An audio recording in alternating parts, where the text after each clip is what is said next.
Hi everybody and welcome to the video and live streaming show. My name's John Lacey and as always I'm joined by Sam Proof. Today on the show we're going to be talking about doing pitches and presentations through OBS Studio to give you a slightly more dynamic presentation that you can share to hopefully convince your potential clients or customers. So we're going to get into that shortly. If you are watching live, we are going out to all the various places as we have a tendency to do. So if you are, and I'm forever trying to make this thing happen. So if you are watching live, do hashtag team live in the chat, or if you're watching later on, hashtag team replay in the comments. But Sam, how are you going? How's your week been? I know you had the Super Bowl last week. Yeah. Last week was a hyper busy week, and now I'm like, now what do I do? Like I spent every day of the last 2 to 3 weeks pretty hectically busy, and then the last 48 hours before last Sunday just in complete overdrive mode, getting ready for the Super Bowl, which it was great. We had a lot of fun. I'm glad it's over. But yeah, it's I don't know where I am anymore. How's everything with you, John?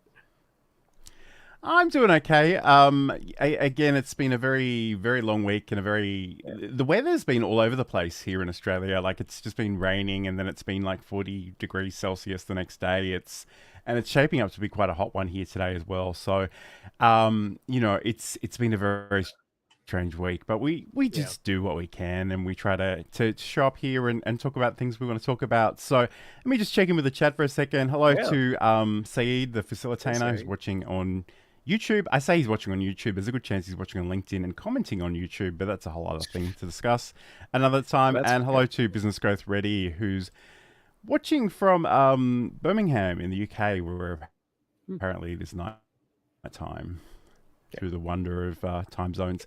So thank you for joining us today. Today we are talking about actually working with OBS to maybe improve I guess the production values to some extent of the things that you're presenting, and whether you're presenting them sort of one-on-one or to an audience, and how you can use OBS to help you do that. So let's get stuck in. Yeah. Obviously, if you don't know about OBS Studio is free and open source software that's basically used for video recording, live streaming, and changing how you show up on webcam. You can find out more about that at obsproject.com. We love it. It's literally free, which is really nice, so anyone can really get involved. It does have a little bit of a learning curve, and that's the thing I always hear people grumble about, but I assure you it's not that hard, and we're happy to take you along for that journey. So stay with us. But I guess let's start, to start this conversation, people could potentially be talking to one person, like in a one-on-one situation, or potentially to a whole group of people. So in a lot of ways, it will depend a little bit on your circumstances and the software that you're using. But the thing that I like about OBS is that you do have those three options. You can record locally, and then you can just upload it to wherever you want to upload it to. You can do it in a live streaming situation via all kinds of destinations and third-party tools. But you can also use what we call the virtual camera. Yes. Yeah. And so, that's something we sort of take for granted, but please speak to that for a second, Sam. Yeah, no, for anyone who hasn't been here before, because I think we say this in almost every show, we do actually use OBS Studio, each of us, with the virtual cam that John just mentioned, and then we broadcast ourselves or share ourselves into StreamYard, which is sort of the actual tool we're using to broadcast at that point.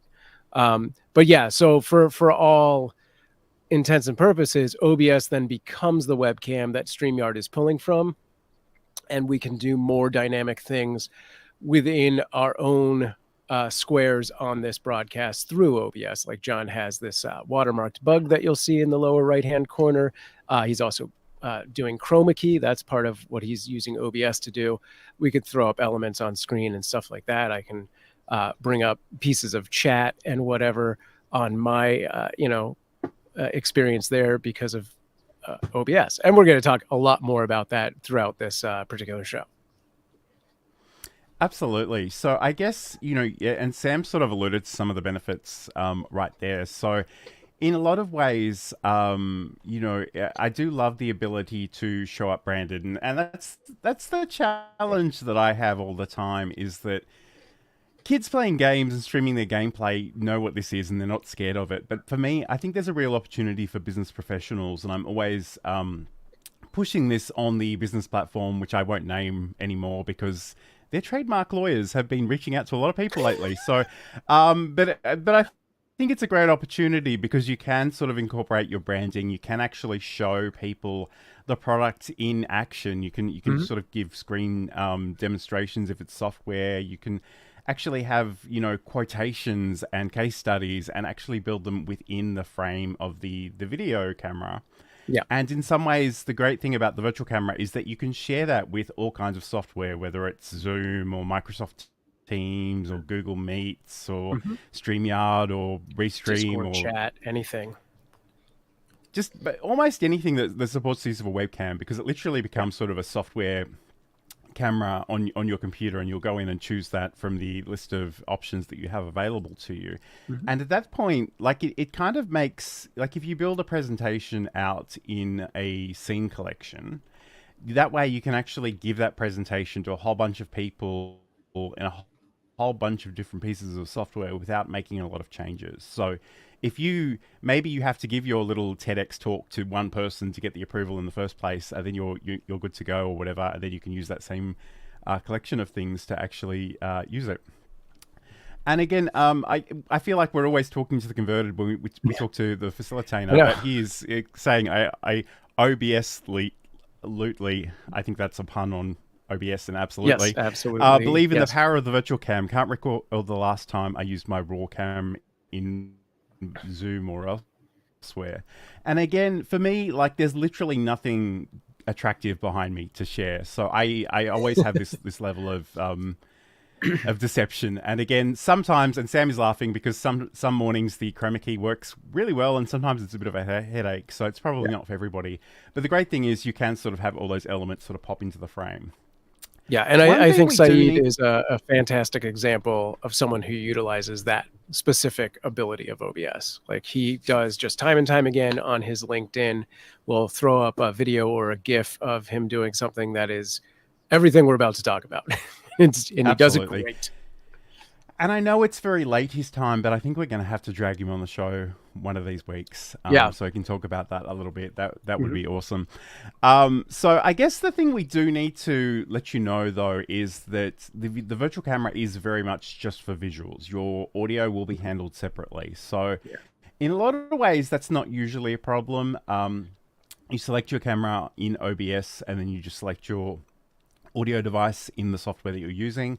But just keep in mind that if you are sharing videos within your presentation, they won't automatically be picked up. So you'll have to think a little bit about how that actually works. So just keep that in mind as well. Yeah. All right. If you do decide that you have video that you need the audio to be heard through, you are most likely either going to play it in whatever actual software you're using, Zoom or Google Meets or StreamYard or anything like that. Or there is a workaround. It's a slightly more technical workaround in which you can get an audio plugin that's, gosh, I can't remember what it's called right now. It's like virtual audio channel or something along those lines. I don't know if John remembers what it is, but it will. I think it was like the VB audio cable. Yes, that would be the one. Yeah. Again, you essentially turn your digital signal into a, or your audio into a digital signal that can be shared. Anyway. Yeah. I mean, you certainly can do that, but again, I think for most people, I would just say like don't actually incorporate videos unless you just want the visual element, and maybe you can just talk through them. So personally, again, it's worth sort of thinking about what you want to do. And I guess we spoke about this when we spoke to Walter Strong III. We do love OBS, but it is really important to sort of do a little bit of planning and a bit of thinking through of how your elements will come together, and just doing that ahead of time. I know in StreamYard, Livestreaming Studio, we can really just ad-lib a lot of things, but I think it's worthwhile to sort of plan out your streams a little bit here. So I'm going to actually play you a video because I think and that's another thing I like to tell people is sometimes it's too difficult to demonstrate things live, and sometimes it is worth having some pre-recorded material. So I'm going to just quickly show you a bit of a video about what I do with the virtual camera and just how you can set up your first scene in OBS.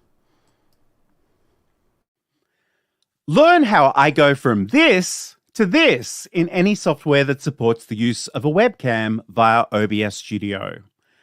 OBS Studio is free and open source software for live streaming, video recording, and changing the way you look on camera.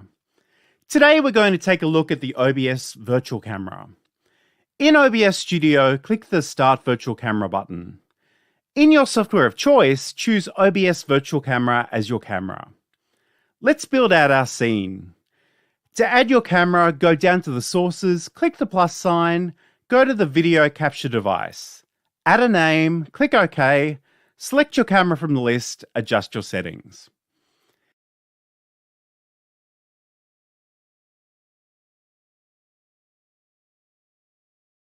If you need to crop your camera frame, you can hold down the Alt key and drag the edges in. My green screen doesn't cover my entire background, so this is necessary for me.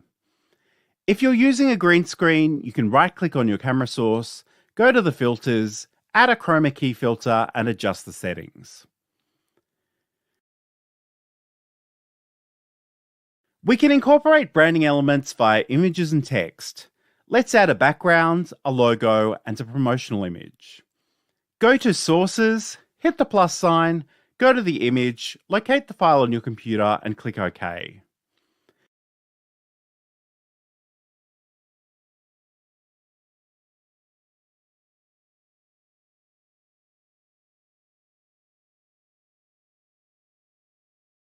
If you're using a GIF or PNG file with transparency built in, OBS will recognize that as well. You can adjust the size and position of your image on the canvas.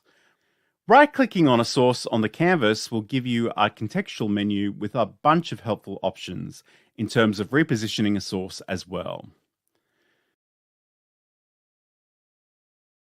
Sources at the top of the list will appear as the top layer in your scene. In this case, we want to move the background to the bottom of the list so our camera isn't covered up. You can either press the down button or drag and drop the background into position.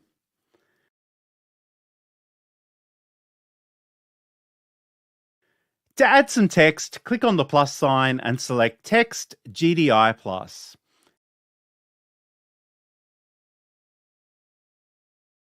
Add your text. Choose whatever formatting options you like.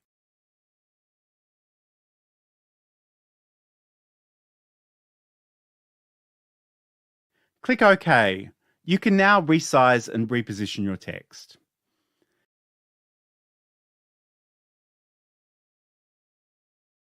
Because our promotional image and text are related, we might like to group these. To group two or more items, click on one source in the list. Hold down the Control key and select the others. Right-click and go to Group Selected Items. You will be prompted to give the group a name. It's always a good idea to give your sources meaningful names so you know what they are. Now you can toggle the visibility of that group by clicking on the eye icon beside it. You can also set up a keyboard shortcut by going to the File menu, selecting Settings, and then going to the Hotkeys category. You can filter by promo, which was the name we gave this group. Click into the Show Promo box, press your keys, repeat this action for the Hide Promo box.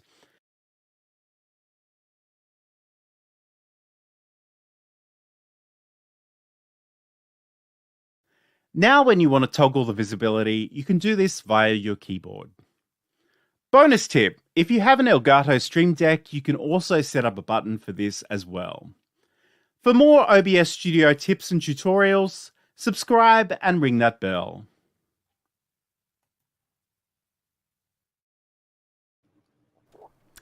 Okay, so there was a bit of an overview of how you can set up that initial individual scene. And again, like your presentation can be as simple or as elaborate as it needs to be. Every single person in the chat has basically called out to the fact that VB audio is the thing that Yeah, Sam was referring to. So again, that is it's right. it's actually not something I've used in a number of years, but it is certainly an option that's available for you. And if you want to learn more about that, you can head over to vb-audio.com. Yeah, They've got the cables there, and it sounds like people in yeah, our audience know a great deal about how all that yeah. works. Insomnia also pointed out voice meter, which is fine. It basically does the same thing. I will say, as far as I know, and don't quote me on this, VB Audio is going to use less of your CPU and it's going to be more straightforward. Voice meter, if you're like a Twitch gamer or something, adds a bunch of like fun effects, but it also has like a paywall element to it. The straight cable is like free, but yeah, it does a lot more, but I think it's unnecessary for most people. I must admit, I have paid for one of those voice changing tools, Yeah. and I've never used it for anything professional, but it is a lot of fun when you're just goofing off by yourself. Right. So again, it depends a little bit on your use case there. Yes. Hello to CG, who's joining us in the chat Yes, too. Great to have your company today. So we are talking about using OBS Studio to maybe think about how you can work on making your presentations a little bit more engaging. So that's what we're going to focus on today. We've spoken about the virtual cam. Just keep in mind too that it's really, once you've got the stuff happening in OBS, you click the start virtual camera button, then you go to your software and you just choose that as your camera from the list. So it's pretty straightforward. People are sometimes concerned about audio lags, but I've never had that problem. I don't know if you have, Sam, but I haven't really experienced that myself. I don't think I've had lag problems related to that necessarily, but I will say with the Cute Avalanche, where we have a 24/7 kitten cam, after several hours, yes, there is some sort of lag thing happening there where the audio is actually much earlier than the video in general. So I think if we were to do one of those, if we did the virtual cable for our audio, I think that would mitigate that issue. Okay, cool. And I guess it's worth noting too, and Business Growth Ready is noting that the Wavelink software gives you virtual inputs if you have an Elgato microphone. So there are all kinds of tools out there. Sure. So depending on what you need, but again, I think much of my mission is just not to scare the newbies and just to get you started with your microphone and a couple of things in the camera frame. So, but we know we do have some enthusiasts, some pretty clever people in our audience, which is lovely. So I think the biggest issue we were see. looking at was getting audio from videos that are playing in OBS, not necessarily the mic itself. But yeah, I mean, all of those things could potentially present issues later down. So. Yep. And I guess in a lot of ways, my advice generally is just try it out. Like do some test runs, have a guinea pig. And I guess the other thing too in OBS is you can go through the motions of doing that and just record it locally, and you can watch it back and just evaluate how you think that went. So we're going to come back and talk about actually demonstrating software and tools and branding and calls to action. So stay tuned for that. We are constantly training our cats every interaction that we have with them. Mm-hmm. So when Johan would get on my counter before, this is 10 years ago, before I was the cat expert that I am now, Johan would jump on the counter. What was the first thing I did? I'd say his name, Johan. He loves that. That's a reward for him. He said, you just said my name. I would go over to him and I talk to him and be like, you can't be on the counter. Johan loves when I talk to him. Ding, that's another reward for Johan. I'd pick him up and put him on the ground, but I didn't want him to think I was mad at him. So when I'd pick him up very nicely and kiss him on the head and say, I love you, but you can't be here. I'd put him on the ground. I had just done 3 things that rewarded him for being on the counter. So I was encouraging him to continue doing that. And that's a segment from Sam's podcast, Just Kidding Around, which you can learn more about over at cuteavalanche.com. This is the video and live streaming show. Today we're talking all about using OBS Studio to improve your pitches and presentations, whether they're happening sort of one-on-one or to a whole group of people. And I think one of the great things about OBS that I particularly love is the ability to share my screen, but not just share my screen in the way that you do in a lot of the software, but actually to have a lot of control over what I'm sharing and how I'm sharing it. And again, I'm just going to go back to the comments because I know Saeed said something about this a little bit earlier. Sure. So He writes, even just the ability for cropping, zooming, and aligning yourself makes a huge difference. And I think that is definitely true. Again, we've spoken a little bit on this show about the fact that I'm always in front of a green screen, and sometimes that's wonderful and sometimes that's painful. It kind of just depends on the day and a whole bunch of factors. But the thing I love about it is, as someone who makes a lot of software tutorials, I can sort of hit a button and sort of immediately have the screen behind me and be within the frame. If you're not in front of a green screen, you can certainly just sort of crop yourself and put yourself in a shape and still be on frame as well. That's quite cool. But again, I love the ability of showing people, and a lot of people prefer to see the steps and the actions rather than just talk about it. And it's something I kind of wish we could do a little bit more of on this show. But again, sometimes it is just easier to do things pre-recorded and share the recording. So it just depends on what you're doing. But let's talk about the different options we have to share screens, Sam. So I know we've got the display capture and the window capture, which are generally the things I use. But I know there are also the browser and even the game capture. And people ask me about the game capture, and I just go, I've never played game. I barely play games ever. So I've never actually had a need to use that. But I guess it's worth knowing it's there. So what do you recommend people think about in terms of sharing their screen with those sources that we have available to us? So I think the things you need to really think about before you decide which method you're going to use to capture is like what needs to happen through that site that you're accessing or application or whatever it is. Are there going to be windows that pop up within it? And, is there going to be things you need to interact with, fields and whatever. So the big differences are if you do a display capture, everything that is on one particular monitor will be seen. So if I go and I'm going into a website and it has windows that pop up, if I want my audience to see that, I need to do a display capture. If I'm doing a window capture, the minute that pop-up happens, it's gone from their view. They're still in that initial window. So they won't see anything but that one window. If you're doing something and you want to show people an example of like, so when we come here, we're going to fill out this grid in this way.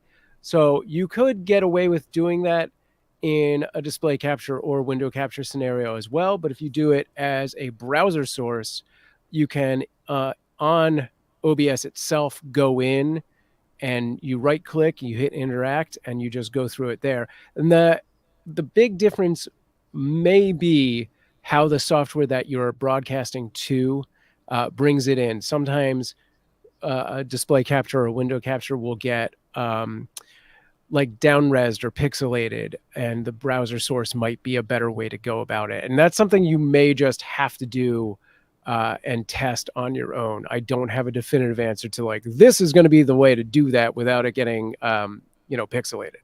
As for game capture, I also have not used that a lot myself, but it acts very similar to the browser source.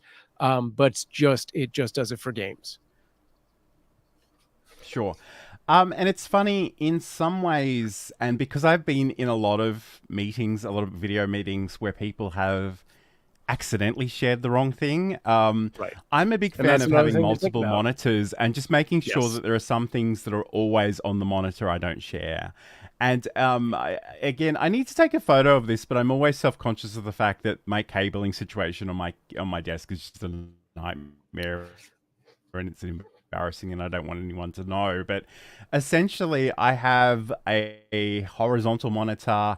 I've got the camera and the teleprompter in the middle, also horizontal, but I also have a vertical monitor that's just generally in that orientation. So unless I'm making like a TikTok specifically, I don't usually share that particular screen, but it's really worthwhile to think about and just get into the habit, because if you've got your private chat, don't put the private chat on the window that you might share just in case. Right. So there is that. But I guess the thing with the window screen share essentially is that you're sharing a particular application, and again, depending on what application that is and whether you need to show multiple files or different browser tabs. A lot of the times, I do think display capture is the better option, because you can quickly switch to something else and show it without sort of having to change up the captures that you've got going on. But again, all of this requires a bit of thought and planning.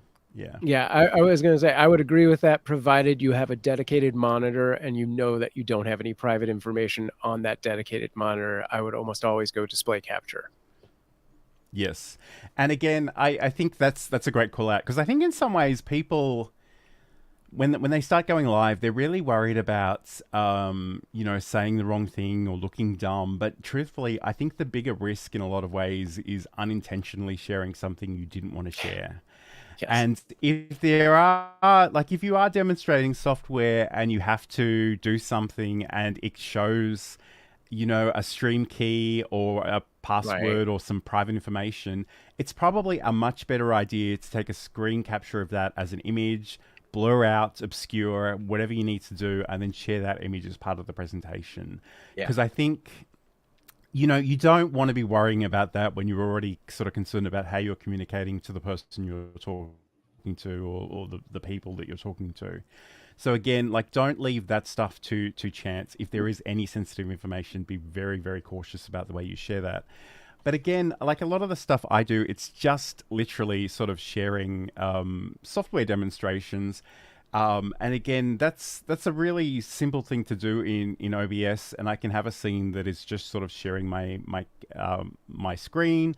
And again, I guess the other thing, and I don't always tell people about this, but once you've set up your first scene, you can duplicate that by right-clicking and just go to make a duplicate, to make a copy of that, and then you can sort of toggle things on and off. So I often have me in the corner of one screen with the screen share in the background, but sometimes the thing I want you to see is where I am. So I have to take myself off the camera, but again, just make sure my mic is still working there as well. Yeah. Okay. And again, I think this is, and I think we should try and force a commitment from Sayed publicly, so we can call in on this. But again, like, he comes from this facilitation world, which is very much about training and workshops. And again, I think this is a really great point. He writes, often it's basic but very powerful things like showing an agenda, having a timer, and a be right back screen that are game changers. And I think in some ways, like, we're showing you the cool, fun things to make it visually more engaging today. But again, there's a lot to be said for respecting other people's time, getting to the point, being on topic, and just making sure that you both understand why you're there and that you're working towards that common goal. So I think that's definitely worth keeping in mind. Okay, so we did have a question, and again, it could be a number of different things. So, but let's try and unpack this. So I think Alexander asked on LinkedIn during the week, and again, I'm going to just summarize this a little bit. So he's been using screen sharing in OBS. It was really great, though there were some difficulties regarding viewing the browser and the viewers not seeing that as sharp as normally expected. So he was wondering about that. So I guess in some ways, like, Sam, you've alluded to the browser capture input source, but I think for me, if anything's ever pixelated, it's probably one of two things. One, it's a reflection of your internet connection, and unfortunately, there's probably not a lot you can do about that. If you're using Wi-Fi, think about if you can be physically connected to improve that connection. But the other thing too is when you share or use those capture options, you can resize things, and that's great, but don't resize them too large or you will sort of get that pixelation. But I guess the other thing, whenever I try to share something, and again, I actually have Alexander's question. I might not share that right now on the screen, but my big tip is to make it as not subtle as possible. So most browsers will have the ability to zoom in or zoom out. And I'm like, if there's one thing on the screen you want to show people, zoom in as much as is humanly possible, because that will scale the text. Like it depends a little bit on how the website is put together, but generally speaking, that'll increase the size of the text and the things around it.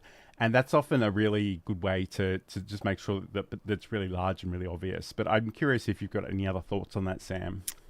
Yeah, I mean, that was the thing I was going to say is, start with, if you do need to zoom in to get past that, do it in the browser and not in like your software. You don't want to stretch to make a source bigger in OBS, because then it will definitely pixelate. This could also be a time where you try the built-in browser source as opposed to a display capture, which sounds like he's either doing display or window capture. And that browser source would let you dynamically, zoom in on that page within OBS as well. So that might be the solution. But yeah, checking your upload speed, which you can just Google speed test or go to speedtest.net, depending on where you are in the world. One of those is going to be more accurate. And seeing what you have there. If there is like a resolution element to the software you're using, just making sure that's as high as your internet can handle will make that better. And then also making sure OBS itself is putting that signal out, that canvas out at like say at least 720, if not 1080. 1080 is probably preferred if you're doing small text. And the other thing with stuff like that is trying to minimize any sort of movement that's on screen at that time. So if you've got like a lot of small detail or text that you want to focus on, and it's like jittery or it's getting pixelated and there's other stuff moving on screen that might be taking up like a significant amount of your bit rate, and the bit rate is compensating by sort of generalizing pixels next to pixels. It gets very technical at this point, but yeah, if you minimize other things that are moving on your screen, that may actually clear things up. And I guess it probably depends a little bit on what Alexander's trying to achieve, but I guess my fallback is always just have some static images ready to go in the background and share those. So certainly keep that in mind. I think one other thing I just want to mention is that we've spoken about the virtual camera, and that is certainly one way of sharing the contents or the output, I suppose, of the OBS Studio stuff. But you do also have the ability to preview in different windows. And I guess the thing I would say about that is some software sort of prioritizes screen share over individual cameras. So depending on, and I mean in physical real estate pixels on the screen. So sometimes you might want to use the virtual camera. Sometimes you might want to actually just make the presentation sort of full screen somewhere and share that as a window as well. Sometimes you might even want to do a combination of both, and potentially just have a few different options. So, and I guess I want to make sure I cover as much of this as is humanly possible before it leaves my brain, but. Yeah, I was going to say also, like, if they are watching from like a YouTube or a Twitch or something like that, then each person might have their own video player set to a specific resolution or even auto, which may be compensating. So they themselves then need to go in and like make sure that is at the highest quality they can handle. That's a great point. And I was just going to mention too that like sometimes, depending on how you decide to share your screen, it'll give you options to share the cursor or not share the cursor. Again, as someone who does a lot of software tutorials, I want people to know where I'm clicking. So I usually like to make sure that one's on. But there are certainly a number of things to unpack here. And I kind of want to do an entire article about this on the Learn OBS Studio newsletter. But right now, we're going to come back. We're going to talk about branding a little bit more because, again, it's sort of the great opportunity of OBS Studio and especially the virtual camera. So we'll watch this and we'll come back in just a second. Hi, I'm John Lacey. And in Build a Presentation Muscle, I want to talk about finding your voice, refining and sharing your message, using tools and technology to share that message, and looking after yourself as a creator.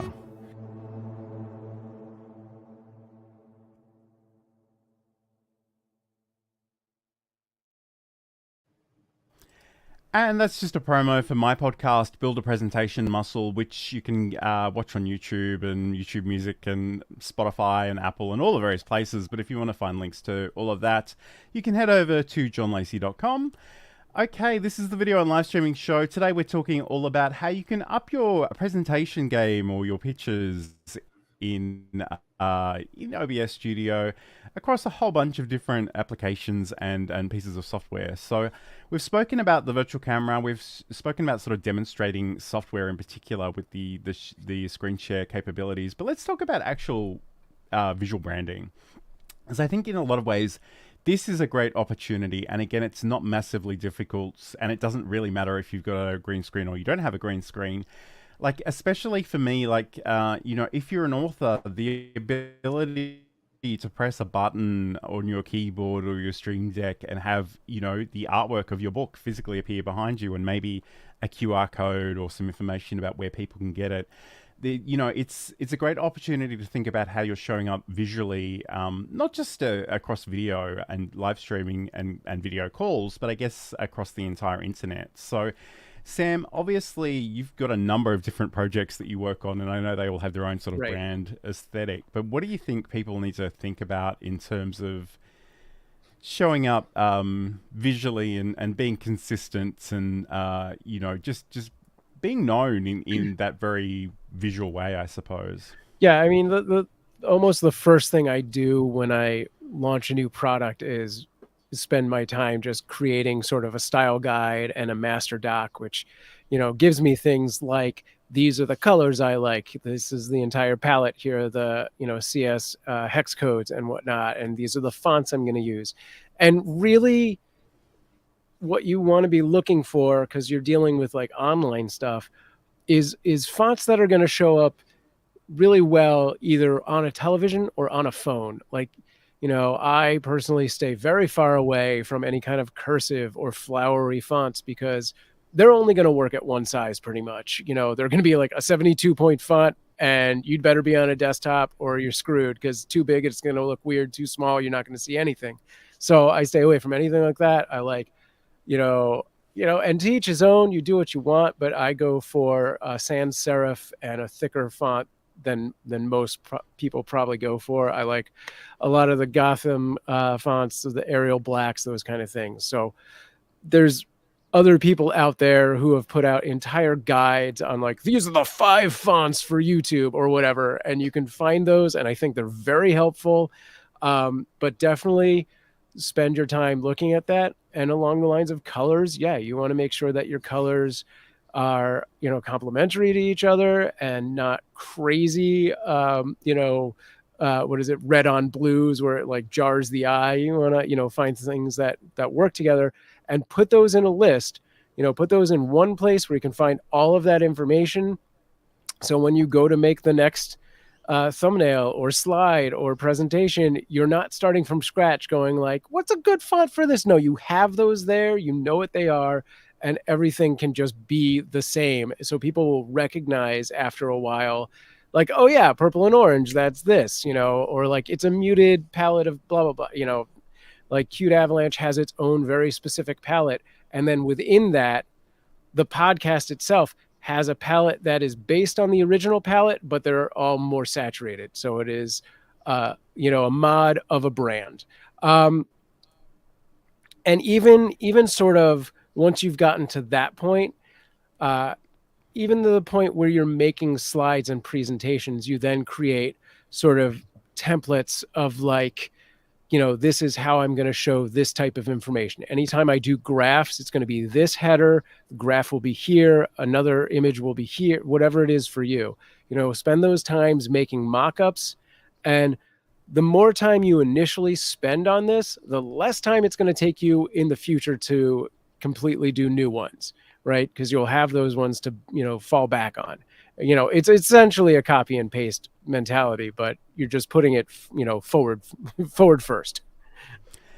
And you've said so many things that have triggered so many things in me as someone who was sort of a web design and development teacher, like just explaining, especially to newbies, like they want to use all the fonts, they want to use all the colors. And the truth is, the thing that makes your design consistent is actually restricting the number of different things you have going on there at the moment. And I know there are some people that need a lot of visual stimulation to even capture their attention. I'm not one of those people. I'm a big fan of sort of minimalism, if I can say that word. Yeah.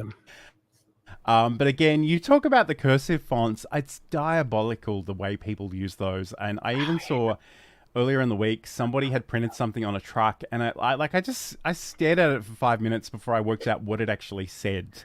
And it's like, if you imagine this vehicle moving along the highway at any speed, you'd never know what it said.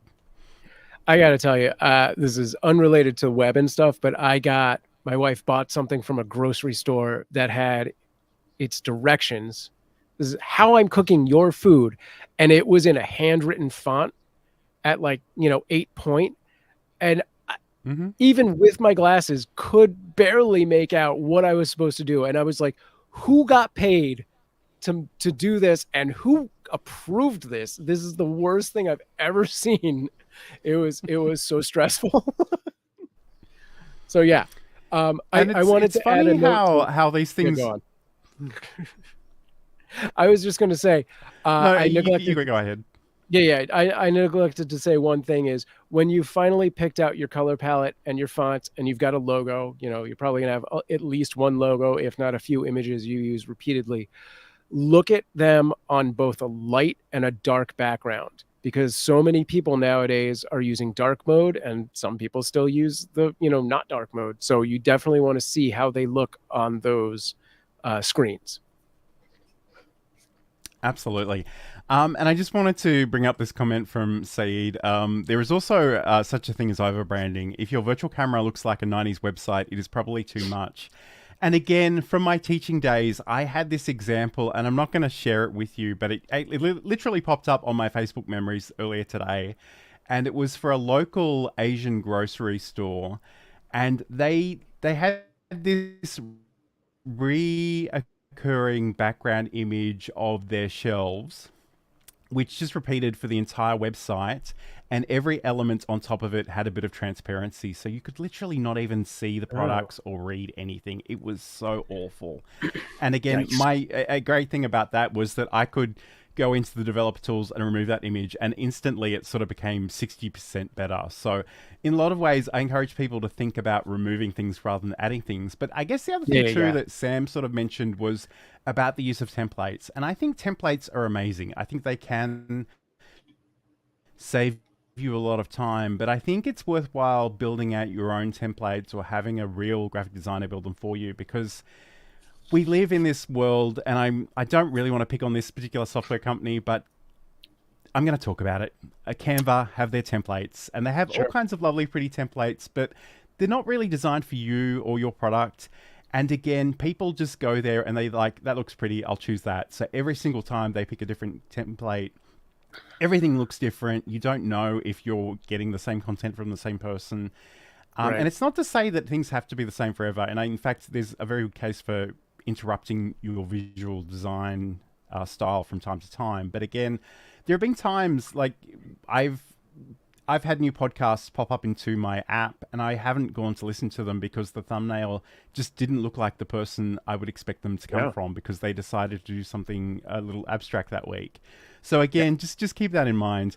And again, Business Growth Ready is talking about using 16.8 million colors and using word art and rainbow vomit. I think that's a very...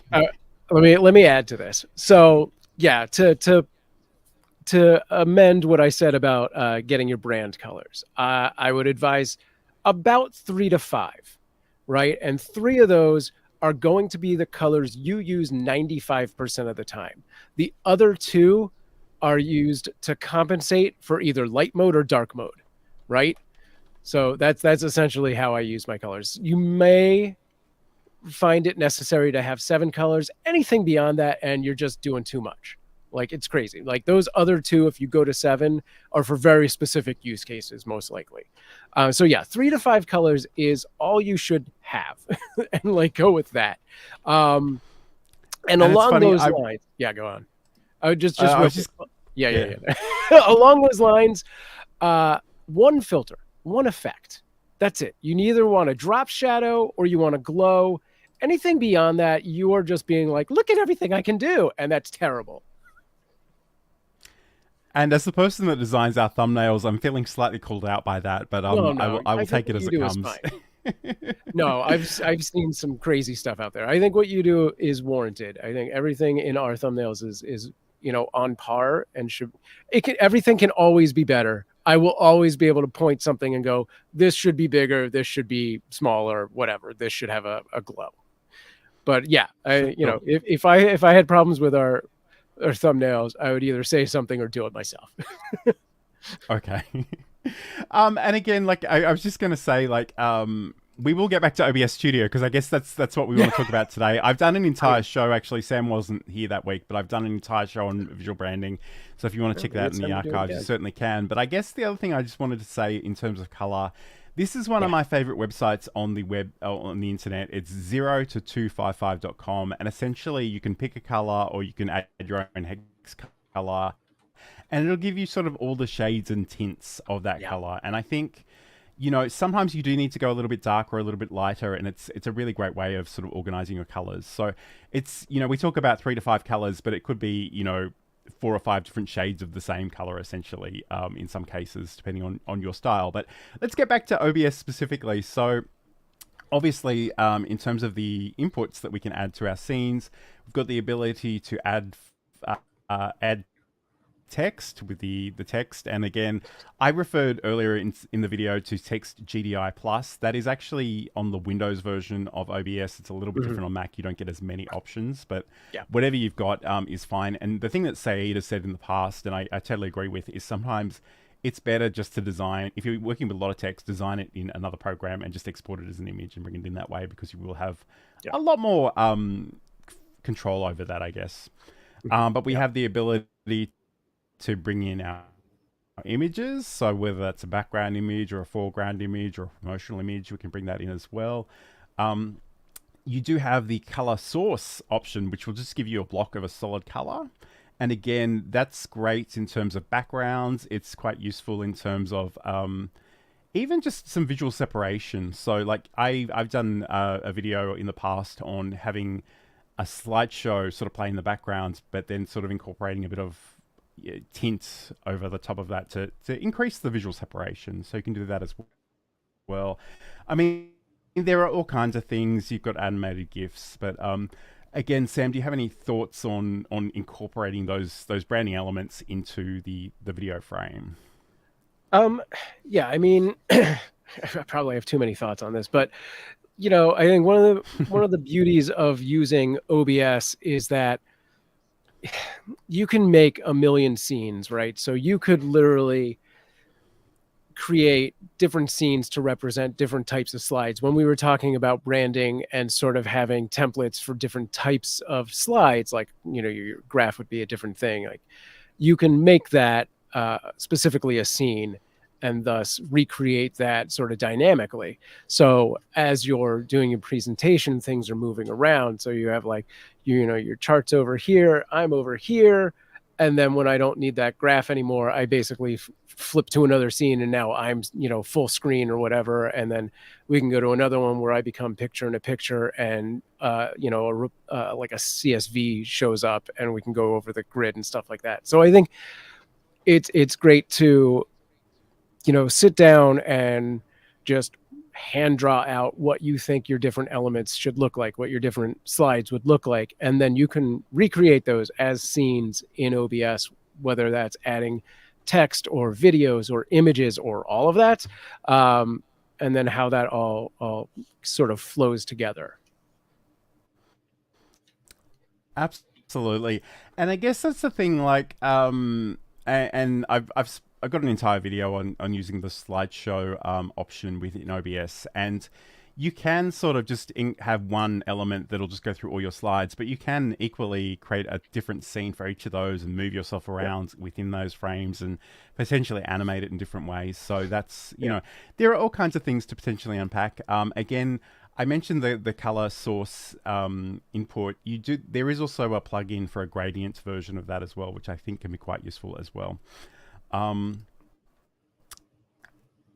And again, Saeed is mentioning that having a branded camera scene and having a raw but optimized camera scene are a great start. So again, especially if you are maybe recording these things separately, that can be quite useful as well, because maybe you're doing things live and you're never going to do anything with that recording again, or maybe you're going to actually repurpose that recording later on. Sam's laughing about that because we always aspire to do more with the things that we do, but we don't really have a lot of time to do that, unfortunately. So this is the video on Livestreaming Show. We're going to come back and talk about calls to action in just a moment. I need to remember which one of these I'm clicking on. I believe it's this one If here. you've been watching us for a while, or this is your first time and you're thinking, Sam, John, this is great stuff, but I'm wearing a lot of hats already and I don't need to add this to my list of things that I'm doing, but I really want to live stream, I've got you covered. I've been a freelance technical director and stream operator for 20 years, and I can help you either with one-on-one counseling, setups of shows, or even run your whole show for you. Get in touch with me, samproof@gmail.com, or find out more at samproof.tv. And you can definitely reach out to Sam if you need those production services. So, I mean, that's probably a great example of a call to action. But I guess we want to think about, once you are sort of at the end of your presentation, maybe you've answered the questions, maybe you've shown the product in action, you've really called out the benefits and the way it can improve people's lives. What is the next thing you want them to actually do? And again, that's going to vary quite a lot depending on who you are and what you're doing. But Sure. I guess, you know, if they're talking to you on a computer and maybe you need them to go and register for something, it's probably a great opportunity to say, hey, here is the URL or here is the QR code that you can scan. And these are both things that you can sort of incorporate into OBS Studio relatively easily. And again, there is actually, I think it's the Lua QR code script, which you can get from obsproject.com, which will just let you create a QR code and sort of resize it and change the colors really easily. But you could equally just bring in an image and share that on your screen somewhere. So Yeah. I think you really want to make it quite obvious. And again, like I'm not one of these people that is a big fan of hard sales techniques, but sometimes you do say things like, if you register by the end of the month, you'll get this particular price. And again, to not just say that out loud, but to also have it physically on the screen could be quite compelling. Yeah. Yeah. And if you want to lock it, no, I'm just kidding. Lock in this price of completely free. Join us next week now. But yeah, I think that's, you know, you definitely should know what it is, there we go, that you're trying to get your audience to do at the end of that call or that video or that e-course or whatever it is. Whether you're pitching a brand or teaching someone something, know what that next step is for them, and throw up a QR code, grab that URL. I'd probably suggest doing the URL bigger for most people, but for us, since we have so much on screen at once, this is enough. You know, and direct them to that thing, because you don't want to just be like, yeah, so that's what I do. Questions? And again, like, I think it might, like, I think the next, like, the call to action probably would depend a little bit on where your person is sort of in a broader customer funnel journey. So if you've just met, you don't want to be trying to sell them the $20,000 offer. Right. In fact, in some ways, if you are doing free content, if you're doing content to a large audience you don't even know, maybe the call to action is sign up to the email list and you'll get this free PDF, or maybe it's, you know, subscribe to the YouTube channel and, you know, you'll get all this great content for free. So it just, I think it's really worthwhile to actually talk about the kinds of things that you're offering. And again, the more people buy into it, and again, I know there are, especially on LinkedIn, there are some really hardcore salespeople that are like, just keep selling, you know, in that sort of shoulder pad 80s way. But I don't think that's a great way to foster relationships. They're the same people that are like, if you can sell $10, you could sell $500. I'm like, all right, calm down. Maybe not. And they're like, it's much easier to grow 50,000 times rather than 2. And I'm like, is it really? Yeah. I'll leave that for you to ponder. But and again, this is a great one. And so say it is just commenting, having a lower third with your name and URL is also a fun thing to do, to show from time to time as a reminder. Again, if you check out the video I did on Learn OBS Studio about the slideshows, that was actually one of the ways I sort of recommended, was just having it flash through different calls to action for social media and URLs and different things. And that can actually be a fairly automated process, or you could just physically show or hide toggle the visibility of those elements at different times. It's kind of up to you. Yeah, you can kind of achieve the same effect in a variety of ways through OBS, whether it's like just having text on screen, or like doing images of, lower thirds, or even movie, alpha movies of lower thirds that show up. There's also a plugin that is, it's like lower third panel or something like that, that creates on the fly very dynamic lower thirds, and you can switch between a bunch of them, and they have like a graphic and a title and a subtitle and a background, and they're real slick and they have animation to them. But yeah, it doesn't have to get more complex than I have used a text source. This is the text of the thing you should do. Go here, Although that said, like if you do end up using, maybe an image, maybe a couple of text sources, maybe even a color source, if you group those things together, then you can sort of hide and show those things as a single action. And then again, you can set up a keyboard shortcut for that. You can set up a button on your Stream Deck for that. There are all kinds of options of doing that. Business Growth Ready has written, whatever you sell an extra one for the glove box. And I just recently saw a TikTok which is so dumb, but I'm going to share it with you anyway. Somebody asked if they could put something in the glove box, and they open up this glove box, and it's got this scene of toy rabbits dining at a dining set in the glove box. And it's like so ridiculous, but it made me laugh so hard that I sent it to a number of people. But so, I mean, depending on what it is, maybe you do need another one for the car. But again, whatever you've got to do is fine by us. So I guess, Sam, as we start to wrap up, are there any other... I mean, obviously there are a billion things that you can do in OBS, and we don't want to sort of cover all of them today. There are other plugins and things that you can do. You can make it more dynamic. You can animate things. I've made this, and you have to... In fact, I'm going to make myself... This is really self-indulgent. I'm going to make myself full screen for a second. Yeah. I'm going to press a button. And you may have seen my logo move ever so slightly. I think it's probably a little bit too subtle. I'm probably going to have to up the ante. But I mean, that's something you can certainly do in OBS. I think because your setup is so, minimalist and clean, that it was actually pretty pronounced. Like it was pretty obvious when it happened, at least to me, who's seen your setup a million times. But yeah, I think things like that are great. I mean, that's akin to when we say, please like and subscribe to our YouTube channel. Some sort of animation happens there that has definitively been, analyzed to be effective. So I think, that's a great little trick. Absolutely. And whether you're on YouTube to see that animation or not, please like and subscribe wherever you happen to be watching this. But Sam, where can people learn more about you and watch your content and do all that good stuff? Yeah, you can head over to samproof.tv and find all of my socials at the top left. Or if you're looking for some help with your YouTube channel or a live stream, there should be a link up there somewhere. I don't think it's on the main page. I have to update that. And if we didn't talk about cats nearly enough today, which we didn't, head over to cuteavalanche.com and you can find our 24/7 kitten cam and see all the cuteness that entails. I literally told someone like 20 minutes before we went live, feel free to hang out with us. I don't know that this software is really for you, but if you want to talk about cats, that's always an option. So, but if you want to catch up with anything I'm doing, you can head over to johnlacey.com. I've got the podcast. I've got a whole bunch of articles. And if you go to the bottom of any of those pages, you've got the social links. So if you want to hang out with me, I guess I'm particularly active on YouTube and LinkedIn. So if you want to hang out in those places, that would be really, really awesome. If you do have particular things you'd like us to cover in future shows, please leave us a comment because we'd love to hear from you about that specifically. So let us know. Have a great week and a great weekend. And we will talk to you again next week.